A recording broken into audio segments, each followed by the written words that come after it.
നമസ്കാരം. Raf talk ഫുട്ബോളിലേക്ക് അവർക്കും സ്വന്തം. അങ്ങനെ ആ വാർത്ത ഒഫീഷ്യലായിരിക്കുന്നു. അൽ ഹിലാലും നെയ്മർ ജൂനിയറും തമ്മിലും വഴി പിരിഞ്ഞിരിക്കുന്നു.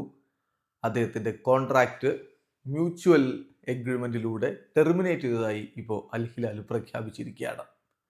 അപ്പോൾ സംശയങ്ങളെല്ലാം ഇവിടെ ദൂരീകരിക്കപ്പെടുന്നു. നെയ്മർ ജൂനിയർ അൽ ഹിലാൽ വിട്ടു, ഇനി എങ്ങോട്ട് എന്നുള്ള ചോദ്യം അത് സാൻഡോസിലേക്കാണ് എന്ന് എല്ലാവർക്കും അറിയാം. ഒഫീഷ്യലി ആ പ്രഖ്യാപനം സാൻഡോസ് നടത്തിയിട്ടില്ല എന്ന് മാത്രം. അദ്ദേഹം അടുത്ത ദിവസത്തോടുകൂടി അങ്ങോട്ടേക്ക് സാൻഡോസിലേക്ക് എത്തും എന്ന് തന്നെയാണ് ലഭ്യമാവുന്ന വിവരങ്ങൾ.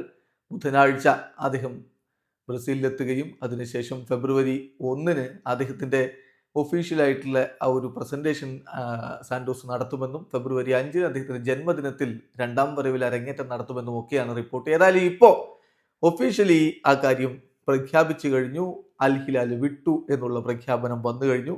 ഫബ്രിസിയോ റൊമാനോ ഇതുമായി ബന്ധപ്പെട്ട് പറയുന്നത്, Al Hilal have terminated Ney's contract with immediate effect as the Brazilian will now travel for medical and sign in as new Santos player. So അദ്ദേഹം നാട്ടിലേക്ക് മടങ്ങി മെഡിക്കൽ കഴിഞ്ഞ് അവിടെ പുതിയ സാൻഡോസ് താരമായിട്ട് സൈൻ ഇൻ നടത്താൻ പോകുന്നു. Back to Santos, back to Vila Belmiro എന്ന് Fabrizio Romano കുറിക്കുന്നു. നേരത്തെ ബ്രസീലിയൻ മാധ്യമങ്ങൾ റിപ്പോർട്ട് ചെയ്ത കാര്യമാണ്. താരം ബാക്ക് ടു സാൻഡോസ് കുട്ടിക്കാല ക്ലബിലേക്ക് നെയ്മർ ജൂനിയർ മടങ്ങിയെത്തുന്നു. ആ കാര്യം പക്ഷേ ഇതുവരെ ഒഫീഷ്യലായിട്ടില്ല.